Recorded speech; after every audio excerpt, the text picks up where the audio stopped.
Hello everyone, I'm Chris Thomas. Thanks for joining us on the ABC 10 Plus app.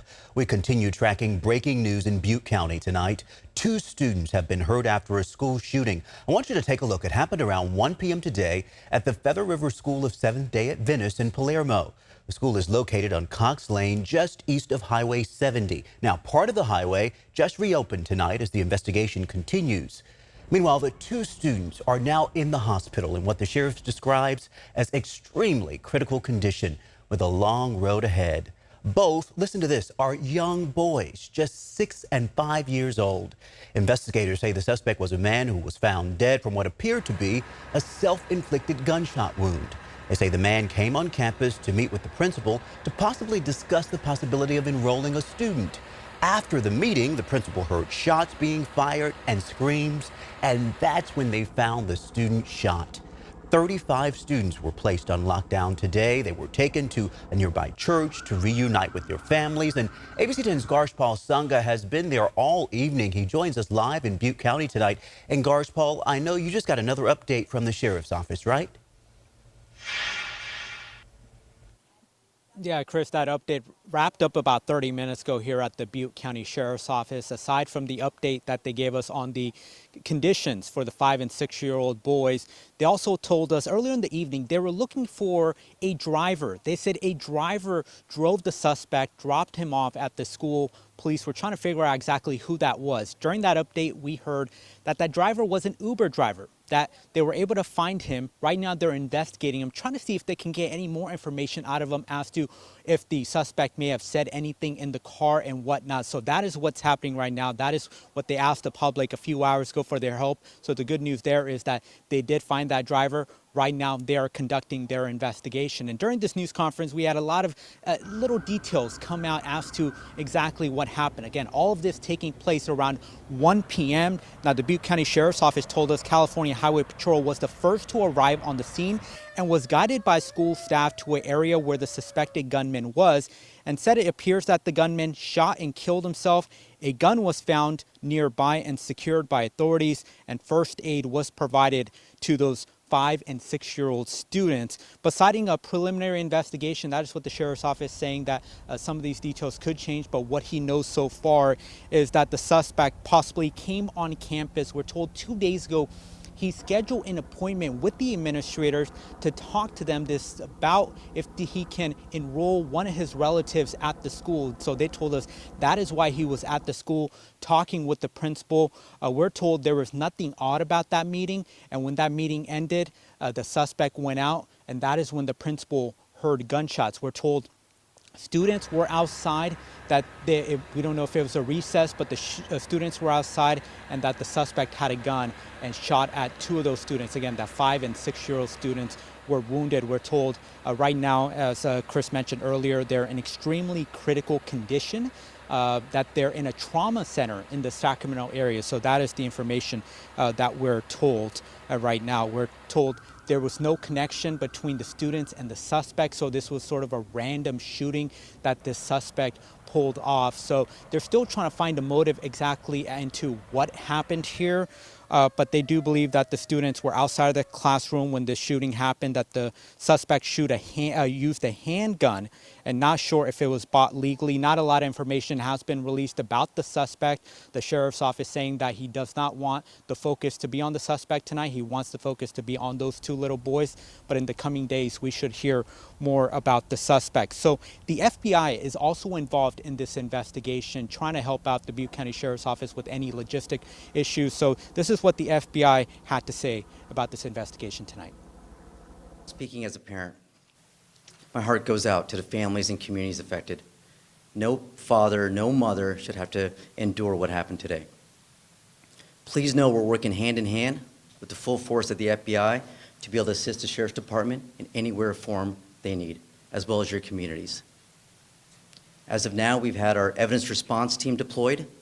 We have our victim specialists here to help with the family members. We have our agents, our special agents that are on the field working concurrently to assist with investigative efforts. And we're doing an entire workup of the subject to get a better understanding of his motivation, ideology, what else could help understand today's situation and incidents.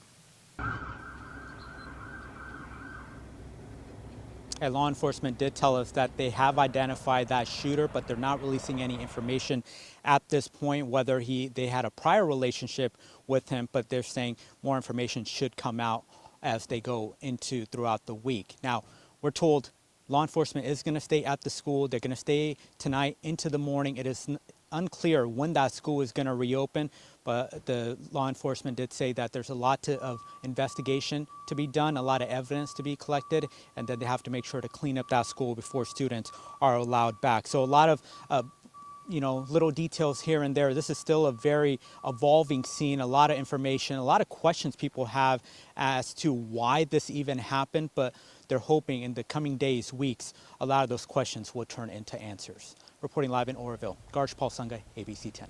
And Garsh Paul, my heart just breaks for those young children and their families. I know you had a chance to meet with families as they were being reunited with their children today at the Church of the Nazarene. What were you hearing from parents today as they gathered to try and check on their children? Yeah, Chris, parents just emotional as to this may have happened, especially in this tight-knit community. This is just outside of Oroville.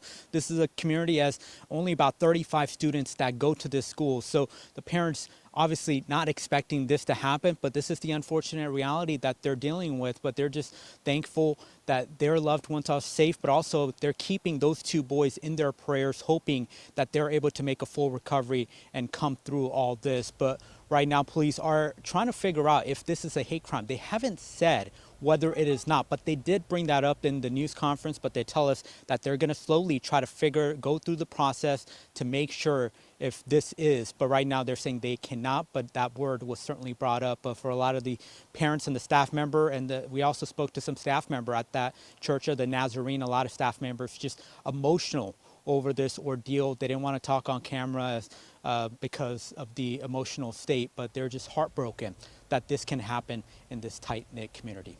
Chris. Garsh Paul Sanga reporting live for us tonight on the breaking news. Garsh Paul, thank you.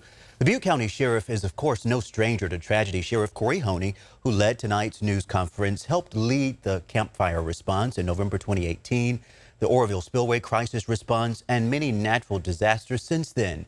Here's what he had to say about responding to yet another tragedy for the community.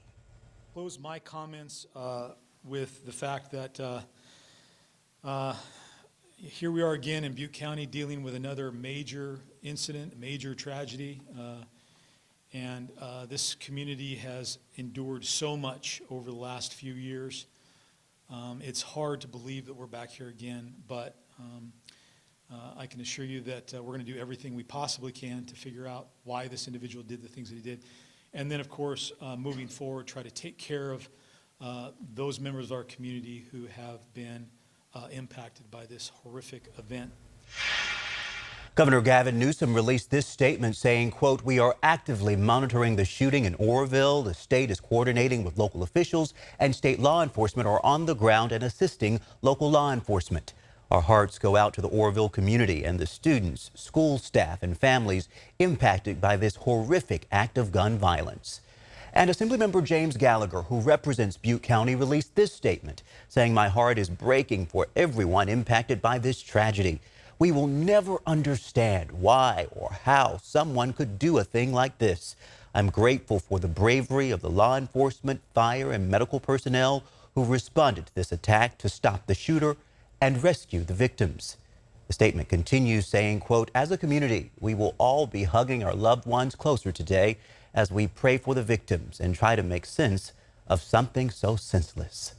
Again, the heartbreaking update tonight is that the 5- and 6-year-old victims in this shooting are now in extremely critical condition with a really long road ahead. Investigators plan to be at the school tonight and also tomorrow, talking with staff about when the school could possibly reopen. They believe the school was targeted for its affiliation, but they will not say if this was indeed a hate crime, and this is not the time to speculate.